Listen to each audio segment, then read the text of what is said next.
You know what? This is one of those circumstances where you have to look at that prosecutor's office and also that state. And the thing is, unfortunately, Illinois, it's number one in public corruption situations. It is. And for the entire country, they had 1,731 federal public corruption convictions since 1976. They lead the way. And so to see something like this go down, it's not really that shocking. The fact is they had sufficient evidence. They had a grand jury indictment, 16 felony counts. It's just someone very powerful made a phone call, and now Jussie Smollett's essentially paid $10,000 to get out of jail. But the big news, of course, actor Jussie Smollett. Yes. Just when you thought there was a chance Jussie might actually see jail time, in a swift move, ladies and gentlemen, Jussie Smollett will not be prosecuted for allegedly faking a racial attack because all of the charges have been dropped.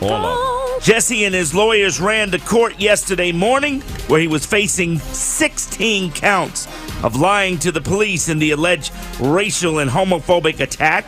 Now Jussie will surrender his $10,000 bond, and that is it. The case is over.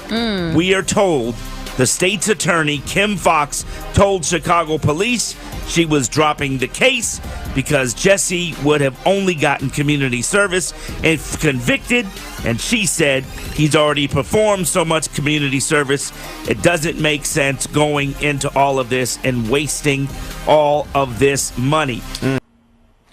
It's outrageous. For the benefit of viewers who don't know how things usually work like this, a person gets arrested and typically they plead not guilty, a trial date is set, and between the day of the charges being filed and the trial date, they enter into a plea and take either a jail sentence or probation with community service and a fine, or they go to trial, the jury decides whether they're guilty, and a judge does whatever the judge thinks is appropriate in the case. Rarely, very rarely, a state attorney will dismiss all the charges after the person does maybe 6 months of community service. That is typically for a case where, for example, a kid goes into a Kmart and steals a few fishing lures, some minor case like that.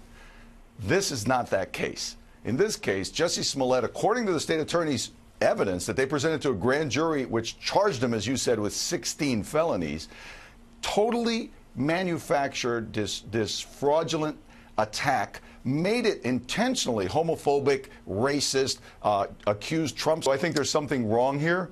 Absolutely, there's something wrong here. Anybody who knows how the system works is going to think this is flat out corruption. Somebody made a call. Somebody who knows the state attorney or the assistant state attorney called and said, do me this favor and we'll help you down the road. That is what I feel happened in this case. Well,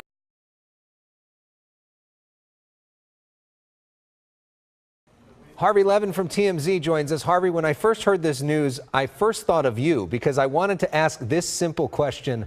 What happened? Alex, I got to tell you something. This is one of the most bizarre things I've ever seen in my career, ever. You basically now have prosecutors who did an end run around the entire judicial system, saying this guy committed this fake attack, which they're saying is a fake attack, going around the judge, going around the police, and letting him do a couple of hours of what they call community service, which is not even community service because it wasn't ordered by a judge, and then going into court today and blindsiding everybody and saying, just, let him go. I mean, it's not a violent crime or anything, and, it's only 16 felonies. He probably would just get community service anyway.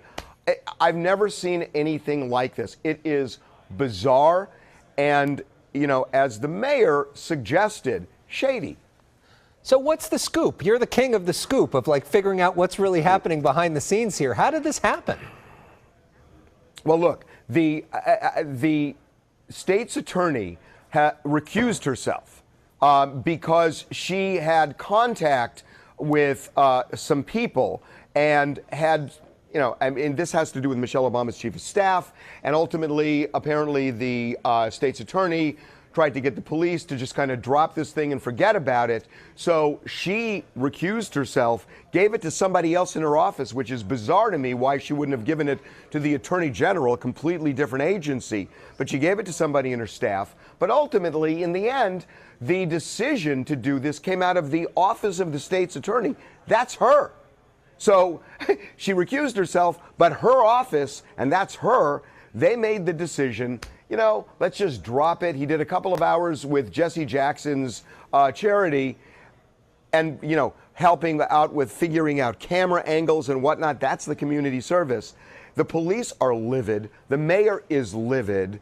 The judge just, I mean, this is a complete end run around the judge, because if there really were community service, the judge would be supervising it. That didn't happen. So what's the scoop? I can't answer it. I have never seen anything like this before, ever.